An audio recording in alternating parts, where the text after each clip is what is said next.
আসসালামু আলাইকুম এভরিওয়ান। ইউটিউবে কিন্তু আমরা যদি এখন ভিডিও আপলোড দিতে যাই তাহলে দেখতে পারবেন নতুন কিন্তু একটি আপডেট চলে এসেছে। এটা যদি আপনারা ঠিকঠাকভাবে ইউজ না করেন তাহলে কিন্তু আপনাদের চ্যানেলটি কিন্তু মনিটাইজেশন করাতে পারবেন না। মনিটাইজেশন করানোর সময় কিন্তু ঝামেলা হবে। আজকে আমি আপনাদেরকে এই ইউটিউবের নতুন আপডেটটি সম্পূর্ণভাবে খুব প্রসেসে আপনাদেরকে শিখিয়ে দিব। আপনারা যদি চ্যানেল নতুন হয়ে থাকেন ভিডিওতে একটি লাইক দিয়ে চ্যানেলটি সাবস্ক্রাইব করে পাশেই থাকুন। এর জন্য আপনারা চলে যাবেন গুগল ক্রোম ব্রাউজারে। গুগল ক্রোম ব্রাউজারে আসার পর এই জায়গা studio.youtube.com লিখে এই জায়গা আপনারা সার্চ করে দিবেন। আমি এটা লিখে সার্চ করে দিলাম। সার্চ করে দেওয়ার পর আমাদের মাঝে কিন্তু আমাদের চ্যানেলটি কিন্তু চলে আসবে। এখান থেকে আপনারা যদি সাইডে ক্লিক করেন এখান থেকে আপনাদের চ্যানেলটি আপনারা এখান থেকে লগ ইন করে নেবেন। তারপর এখানে আপনারা ক্রিয়েট নামে একটি অপশন দেখতেই পাচ্ছেন, এই জায়গা আপনারা ক্লিক করে দিবেন। এই জায়গায় ক্লিক করে দেওয়ার পর এই জায়গায় আপনারা আপলোড ভিডিও নামে একটি অপশন দেখতে পাচ্ছেন, এই জায়গায় ক্লিক করে আপনারা যে ভিডিওটি আপলোড দিতে যাচ্ছেন সেটি আপনারা আপনাদের গ্যালারি থেকে দিয়ে দিবেন। আমি এখান থেকে একটি ভিডিও সিলেক্ট করে দিতেছি। সিলেক্ট করে দেওয়ার পর আপনাদের মাঝে কিন্তু এরকম ইন্টারফেস শো হবে। সবার উপরে এই জায়গা আপনাদের ভিডিওর টাইটেল দিতে হবে। এখান থেকে আপনারা আপনার ভিডিওর টাইটেল দিয়ে দিবেন। এখন যদি আপনারা নিচের দিকে স্ক্রল করেন, নিচের দিকে স্ক্রল করলেই এই জায়গা আপনারা দেখতেই পারবেন মোর নামে একটি অপশন, আপনারা এই জায়গাতে ক্লিক করে দিবেন। এই জায়গাতে ক্লিক করে দেওয়ার পর হালকা নিচের দিকে স্ক্রল করবেন। স্ক্রল করার পর দেখতেই পারছেন এই জায়গা অল্টারেট কন্টেন্ট নামে একটা অপশন, এই জায়গাকে আপনারা ইয়েস দিবেন নাকি নো দিবেন। এটি হচ্ছে আপনারা যারা এআই দিয়ে ভিডিও বানিয়ে থাকেন তারা কিন্তু অনেক ধরনের ওয়েবসাইটে যায়া আপনারা ভয়েসটা লিখে দেন, তারপরে কিন্তু আপনাদের এআই দিয়ে ভয়েসটি চলে আসে। সেই ভয়েসের মাধ্যমে কিন্তু আপনারা ভিডিও বানিয়ে আপলোড দিয়ে থাকেন।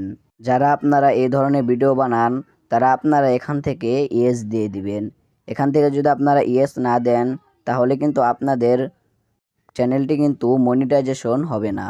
যারা আপনারা এআই দিয়ে ভিডিও বানান অবশ্যই কিন্তু এখান থেকে আপনারা ইয়েসটা সিলেক্ট করেই তারপরেই কিন্তু আপনারা এআই দিয়ে যে ধরনের ভিডিওগুলো আপলোড করেন সেগুলো আপলোড করবেন। তাছাড়াও যদি আপনারা আপনাদের নিজের ভয়েস দিয়ে ভিডিও বানান তাদের কিন্তু এখানে কোনো ধরনের সমস্যা হবে না। তাছাড়াও আপনারা বলতে পারেন যে ক্যাপকাট এবং কাইনমাস্টার দিয়ে কিন্তু আপনাদের ভয়েসটি আপনারা রিকভার করে নিতে পারেন। আপনারা যদি রিকভার করে নেন তাহলে কিন্তু আপনাদের এখানে কোনো এআই প্রভাব পড়তেছে না, কারণ সেটি হচ্ছে আপনাদের নিজের অরিজিনাল ভয়েস, শুধু ওখান থেকে আপনারা ভয়েসটি চেঞ্জ করে নিচ্ছেন। এটির মাধ্যমে কিন্তু আপনাদের কোনো প্রকার প্রবলেম হবে না। এই আপডেটটা কিন্তু নতুন এসেছে।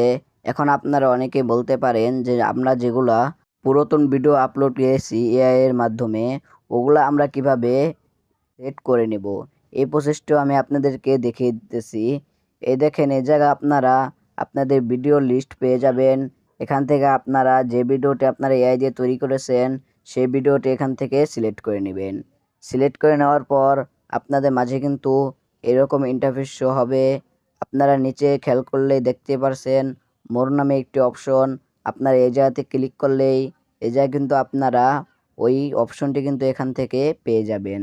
এখান থেকে আপনারা ইয়েস কিংবা নো কিন্তু খুব ইজিলিভাবে দিয়ে দিতে পারবেন। তাছাড়াও আপনারা যারা আপনাদের নিজের অরিজিনাল ভয়েস দিয়ে ভিডিও বানান কোনো প্রকার এআই এর ভয়েস ছাড়াই তারা কিন্তু এখান থেকে ইয়েস এবং কি নো না দিলেও চলবে, কারণ আপনারা কোনো প্রকারের এআই এর মাধ্যমে কোনো ভয়েস ওভার করতেছেন না, আপনাদের অরিজিনাল ভয়েস দিয়ে কিন্তু আপনারা ভিডিও বানিয়ে নিতেছেন। এই ছিল ইউটিউবের নতুন আপডেটটি নিয়ে আলোচনা। ভিডিওটা যদি ভালো লেগে থাকে ভিডিওতে একটি লাইক দিয়ে চ্যানেলটি সাবস্ক্রাইব করে পাশে থাকুন। আর পরবর্তীতে আপনারা কী ভিডিও চান সেটা আমার কমেন্ট বক্সে জানিয়ে যান, এবং কি ভিডিও ডিসক্রিপশন বক্সে আমার ফেসবুক আইডির লিঙ্ক এবং কি ইনস্টাগ্রাম আইডির লিঙ্ক কিন্তু দেওয়া রয়েছে, চাইলে আপনারা সেখানেও মেসেজ করতে পারেন। দেখা হচ্ছে একটা নতুন ভিডিওতে, ততক্ষণ সুস্থ থাকবেন, ভালো থাকবেন, আল্লাহ হাফেজ।